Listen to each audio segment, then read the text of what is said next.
All right, let's talk about your clothes. Ever just grab a t-shirt, a bright red one, a cool blue one, and just assume it was, well, born that way? The truth is, there's a secret life to our clothes. We're going to pull back the curtain and follow the incredible journey a piece of fabric takes from this raw, kind of dingy state all the way to the vibrant textiles that we wear every single day.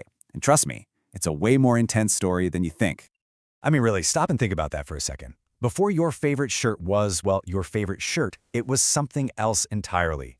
It had this whole hidden history, an origin story that is surprisingly complicated. And honestly, it's absolutely essential to how that shirt looks and feels right now. And that origin story begins right here. It starts with something the industry calls gray fabric. Now, the name's a little bit of a misnomer. It's not always gray. It's usually this natural, kind of creamy off-white color.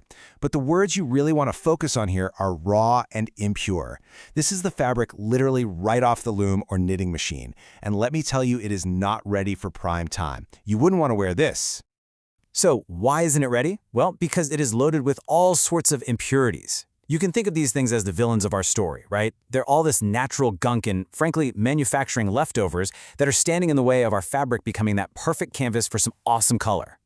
And this quote right here, this nails exactly why this whole cleanup matters so much. If you don't get rid of these impurities, you just get a mess. A total disaster, really. We're talking blotchy, uneven colors, dyes that look faded before you even wear them, a final product that just looks and feels cheap. So in short, these villains, they've got to go before anything else can happen. So who are these bad guys exactly? Well, they basically fall into two main gangs. On one side, you've got the natural impurities. This is the stuff that's just part of the cotton plant as it's growing. Then you've got the additive impurities. These are all the things that we add to the fiber during the whole manufacturing dance. Let's dig into that a little more. Okay, what's so fascinating here is that the cotton plant is actually working against us. I mean, those waxes and fats, they're amazing for the plant itself. They act like a little natural raincoat.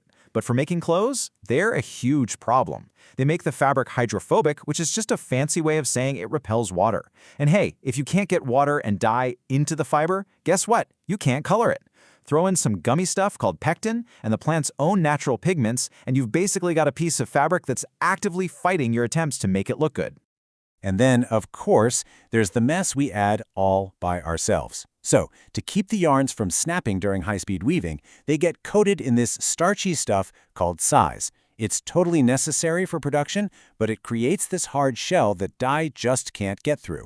On top of that, you've got, accidental oil stains from the machinery, all the dirt and dust from the factory floor, and even little bits of seeds and leaves that we just lumped together and called trash. Yeah, it's quite the list of unwanted guests. So how on earth do we get rid of all this junk? Well, the fabric goes on what I love to call an industrial spa day.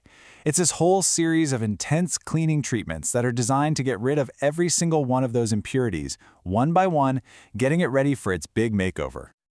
Now, this chart, this gives you a kind of bird's eye view of that entire spa day. Don't worry about reading every single little box. The main idea is just to see the journey. The raw gray fabric starts way up at the top, and it flows through this whole sequence of steps. You see singeing, desizing, scouring. This is the gauntlet it has to run before it's even close to ready for the main event, getting colored. Let's zoom in on the four big ones for cotton. For cotton, there are 4 key trials it has to pass. First up is singeing, and yes, that is exactly what it sounds like. They literally pass the fabric over a controlled flame to singe off all those tiny fuzzy surface fibers. It makes it super smooth. Then it's on to desizing, which is basically a big bath to wash away that starchy size coating we talked about. After that comes scouring.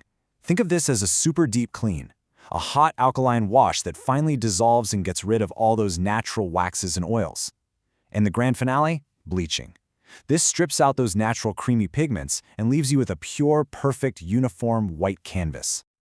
But here is a really important thing to remember. That whole 4-step process, that's really specific to cotton. This industrial spa day is not a one-size-fits-all kind of deal. No. Every single type of fiber, whether it's wool, silk, or something synthetic, needs its own special, customized prep.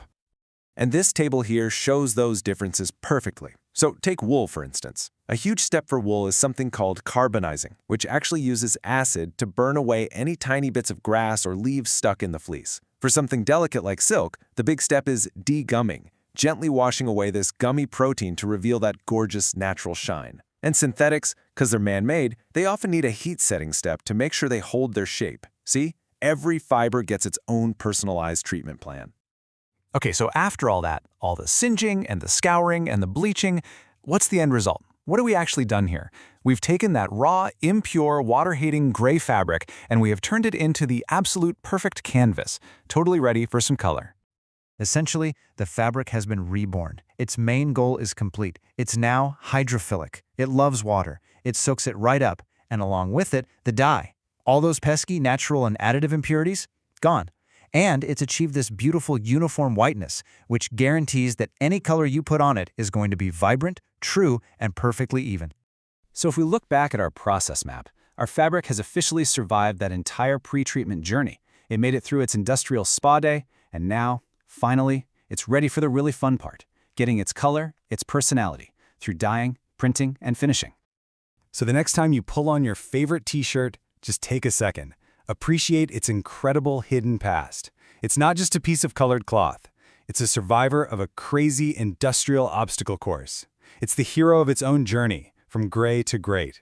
Now that you know its origin story, you think you'll ever look at it the same way again?